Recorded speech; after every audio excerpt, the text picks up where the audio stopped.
Coming up, we have a rebroadcast of one of my most popular episodes from 4 years ago in 2021. This episode is all about helping my kiddo reframe disappointment and understanding that it's a part of life, but what isn't necessarily a part of life is how you react to it, because you get to choose that. On this episode of the Harness the Power of Planning podcast, starting now. Hi, Alegre here. Today I'm going to talk about disappointment and how sometimes it's exactly what you need.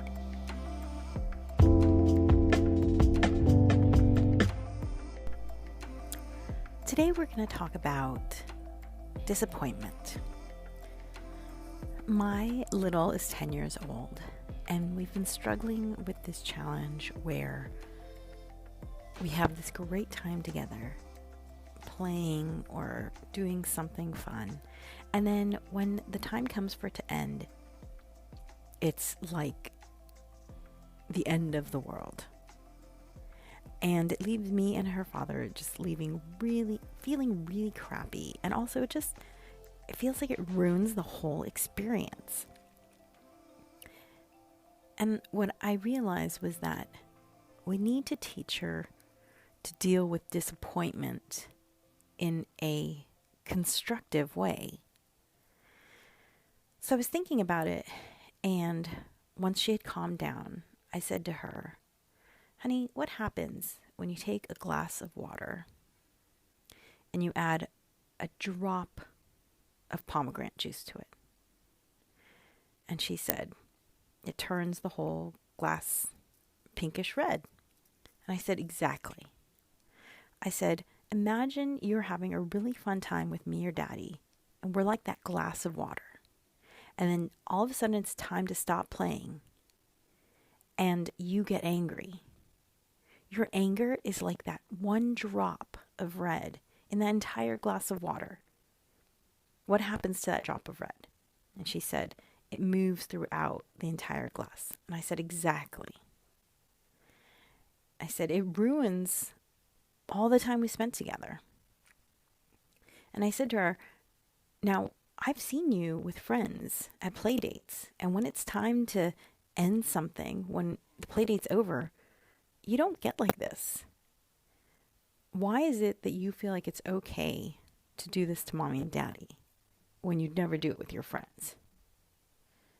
And she kind of got a sheepish look on her face and shrugged. And I said, "If you wouldn't do it then you shouldn't do it with Mommy and Daddy. Because the reality is you need to learn to deal with disappointment." And she got really quiet and was just thinking for a moment. And then I remembered a time when I was seriously disappointed, and yet it actually had turned into something good. I had been given this job to produce a bunch of videos about Vox, which has to do with the ozone created by a car. And it was to produce a bunch of videos, and I was going to be voicing the videos and making the videos, and it was a super exciting project. And I had already quit my former job. I was taking a couple weeks off before this new project was supposed to start. And then the day before the project was supposed to start, I got a call that the funder pulled all the funding. And I remember this moment so clearly because I literally just laughed. I laughed because I'd already quit my job, and of course, this opportunity sounded too good to be true, which I don't believe in the whole too good to be true thing. But anyway, I do believe that there are many things that are just as awesome as they sound. But I laughed, and I was kind of surprised by my reaction, but I have to say, I wasn't feeling bad, and I didn't really understand why. That's actually part of just how I react to bad news sometimes. I just say, "Oh, wow, that's crazy." But the really cool thing was, and I wouldn't know this for, years later, but the job that I got because that project was pulled was the job where I met my husband, who I've been married to forever, decades, more than one.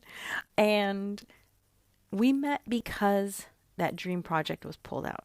So I said to my daughter, I said, look, sometimes disappointment leads you to something that you couldn't even imagine expecting. And that's the beauty of life. So teach your kids, teach the adults in your life how to deal with disappointment. Because the reality is you live long enough, you're going to be disappointed. Whether it's the line is too long at your favorite restaurant, or they're sold out of a plant that you had your heart on, whatever it may be.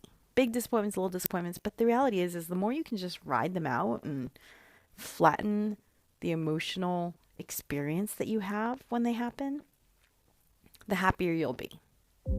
And I think the more productive and happier and better community members our kids will be if they can learn that lesson young. Thanks, and be a spark in the world. Thanks for listening to the Harness the Power of Planning podcast. Be sure to like and subscribe and rate wherever you listen. And if you're ready to take your planning journey to the next level, check out my on-demand Harness the Power of Planning course at tinyurl.com/HPOP on demand.